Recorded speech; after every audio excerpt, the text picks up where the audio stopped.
prisoners and mental You got an people update on from mental Maduro case? institutions and That'd be nice. drug He's lords still in and jail, right? everything. Yeah. They send them by I feel the like I would know if hundreds he was of out. thousands of people into our country. And that is just unforgivable. That's why, he wanted to negotiate at the end, and I didn't want to negotiate. I said, nope, we got to do it.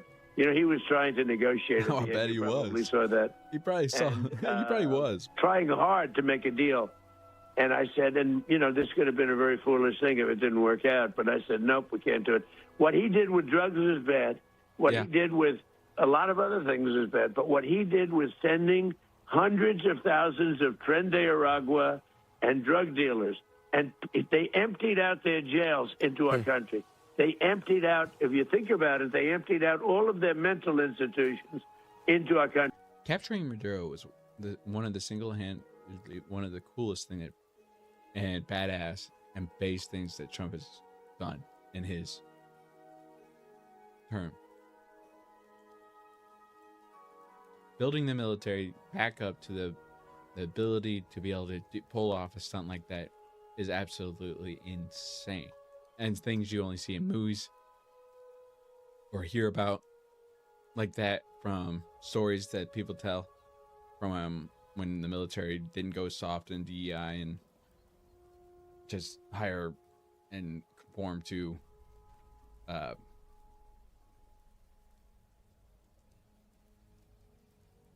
guess not social justice. What is that word for people that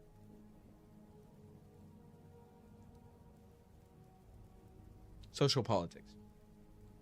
I think that's it. Could be wrong. Anyway. Yeah.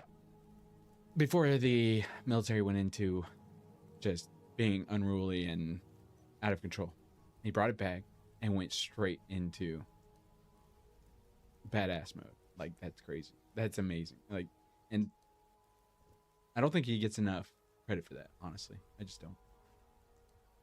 Okay. What he did there, and every other thing, is unforgivable.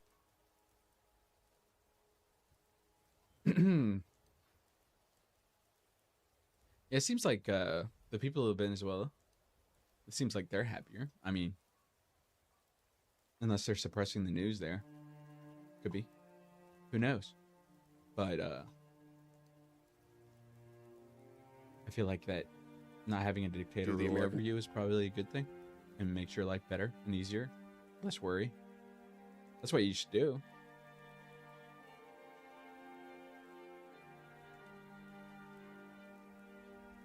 What is this? Gave her every opportunity to say Americans don't need Coca-Cola to survive. She wouldn't do it. And people need Coca-Cola to survive. Wait, who? Oh. I did not say that. I said then. I'm asking you. I'm giving you the opportunity to say yes or no. I will not answer for individuals and their choices. You think that there are some Americans who need Coca-Cola to survive? Is that your testimony? I am happy to talk about This guy, he's been a straight up troll, but it's awesome. You just don't know.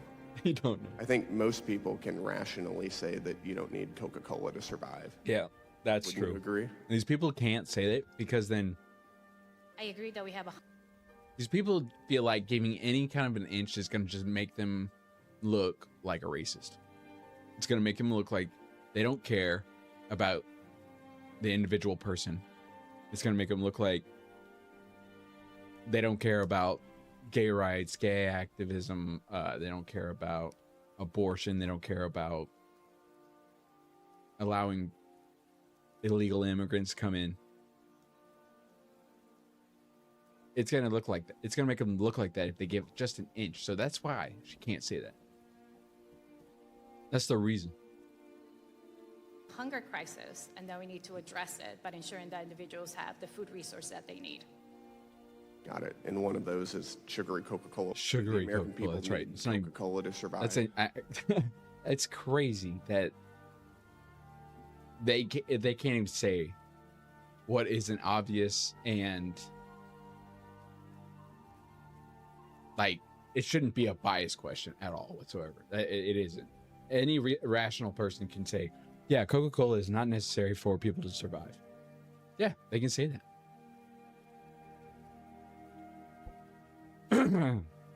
if you think rationally, if you're a logically thinking human being, then yes, you can say Coca-Cola is not necessary to one's survival. But these people don't think rationally.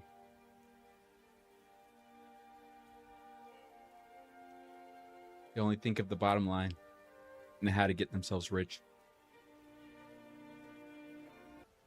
Look at what's happening in California, where the ballots still aren't in. They're still not. Can you believe it? Weeks afterwards, you know what's happened? It's 2 hours ago, it says. The kid won, or he was certainly in the top two. I don't know him. I never met him. Spencer Pratt. And he went away quietly. We didn't go away quietly, but he shouldn't go away quietly. He should protest, because it was, in my very strong opinion, that was a rigged election. That kid should be in the runoffs. The woman who edged him out after like a long time. Days and days. It's weird. And then you'd hear reports, Spencer Pratt is not doing so well, even though he was working on a project strongly in the lead. Computer. And then you hear Spencer Pratt has a 20% chance of being in the runoff. I said, they just rigged the election. And then you hear that, look what's happening in California, where the ballots still aren't in.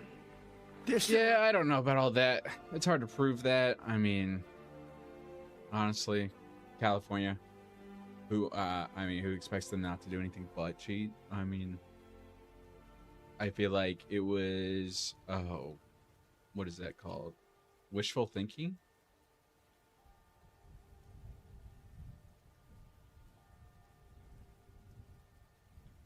I don't know what broke in the Matrix, but watching John Bolton not only plead guilty to felony, but the specific felony he spent decades depicting as the most egregious, calling for life imprisonment or execution for it, is a level of karma justice I didn't know existed.